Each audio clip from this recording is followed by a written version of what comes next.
ఆంధ్రప్రదేశ్ రాష్ట్రంలో ఒక్కసారిగా రాజ్యసభ ఎన్నికల వేడి రాజుకుందని చెప్పుకోవచ్చు.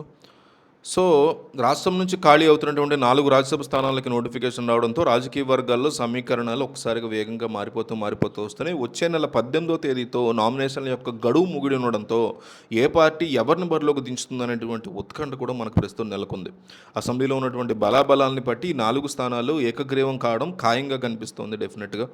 ప్రస్తుత సర్దుబాటు ప్రకారం 2 స్థానాలు తెలుగుదేశం పార్టీకి, ఒకటి జనసేనకి, మరొకటి బీజేపీకి దక్కేలాగా ఒప్పందం కుదిరింది అనేటువంటి డిస్కషన్ కూడా నడుస్తుంది. అయితే ఈ ఒక్క బీజేపీ స్థానం చుట్టూనే ఇప్పుడు అసలైనటువంటి రాజకీయ డ్రామా నడుస్తుంది అంటున్నారు.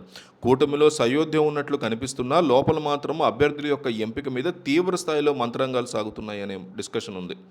తమిళనాడుకు చెందినటువంటి మాజీ బీజేపీ అధ్యక్షుడు అన్నమలైని ఆంధ్రప్రదేశ్ కోటా నుంచి రాజ్యసభకి పంపించాలి అని ఢిల్లీ పెద్దలు గట్టిగా భావిస్తున్నారనే మాట కూడా ఉంది. అంతేకాకుండా ఆయనకి కేంద్ర మంత్రివర్గంలో కూడా ఒక కీలక పదవి ఇవ్వబోతున్నట్టుగా కూడా వార్తలు అయితే మనకు వస్తున్నాయి. అయితే ఈ నిర్ణయం తెలుగుదేశం పార్టీ అధినేత చంద్రబాబు నాయుడికి ఏమాత్రం ఇష్టం లేదు అంటూ కూడా పొలిటికల్ సర్కిల్స్లో ఒక పుకారు వినిపిస్తుంది. మన కన్ఫర్మేషన్ లేదైతే దాని మీద. అన్నమల్లి లాంటి దూకుడున్నటువంటి నాయకుడు ఏపీ కోట నుంచి కేంద్ర మంత్రి అయితే భవిష్యత్తులో రాష్ట్రంలో బీజేపీని బలోపేతం చేసి తమకే ఇబ్బందిగా మార్చేటువంటి ప్రమాదం ఉందా అని చంద్రబాబు అనుమానిస్తున్నారా అనే డిస్కషన్లు అయితే ఉన్నాయి. కేవలం డిస్కషన్లో ఎటువంటి కన్ఫర్మేషన్ లేదు దీని మీద కూడా. సో అందుకే దీన్ని ముందుకు తీసుకెళ్తారా లేదా అనేది చూడాలి. బీజేపీకి ఏపీలో సొంతంగా ఎమ్మెల్యేల బలం లేకపోవడం వల్ల తెలుగుదేశం ఓట్ల మీద ఆధారపడాలి కాబట్టి ఈ విషయంలో తమ మాటకి విలువ ఉంటుందని కూడా చంద్రబాబు భావిస్తున్నట్టు చెప్తున్నారు. రాజ్యసభ ఎన్నికల లోగుటు చూస్తే అన్నమలని నేరుగా వ్యతిరేకిస్తే కేంద్రంలోని బీజేపీ పెద్దలతో సంబంధాలు చెడిపోయేటువంటి అవకాశం ఉండడంతో చంద్రబాబు నాయుడు ఒక వినూత్నమైనటువంటి వ్యూహాన్ని తెర మీద తీసుకొచ్చారని, తద్వారా ఇది వైసీపీకి మేలు చేస్తుంది అంటున్నారు. బీజేపీలో ఉన్నటువంటి తనకు అనుకూలమైనటువంటి నాయకులకి ద్వారా అన్నమలై పేరుని వ్యతిరేకిస్తున్నారని, ఈ అంతర్గత వ్యవహారం ఫలించకపోతే నేరుగా ఢిల్లీకి తమ అభ్యంతరాలు చెప్పేటువంటి ఆలోచనలో ఉన్నారు అని తెలుస్తోంది. దీనికి ప్రత్యామ్నాయంగా గతంలో వైఎస్ఆర్ కాంగ్రెస్ పార్టీ మద్దతుతో రాజ్యసభకు వెళ్ళినటువంటి రిలయన్స్ ప్రతినిధి పరిమళ్ నత్వానిని బీజేపీ అభ్యర్థిగా తెరమీద తీసుకొస్తే తాము పూర్తి స్థాయిలో మద్దతు ఇస్తాము అని తెలుగుదేశం పార్టీ ప్రతిపాదిస్తోందనేటువంటి పుకారు కూడా ఉంది.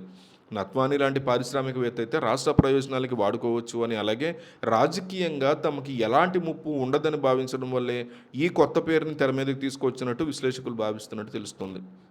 మరోవైపు తెలుగుదేశం పార్టీకి వచ్చేటువంటి 2 స్థానాల విషయంలో పార్టీలో భారీ చర్చ నడుస్తున్నట్టుగా తెలుస్తోంది.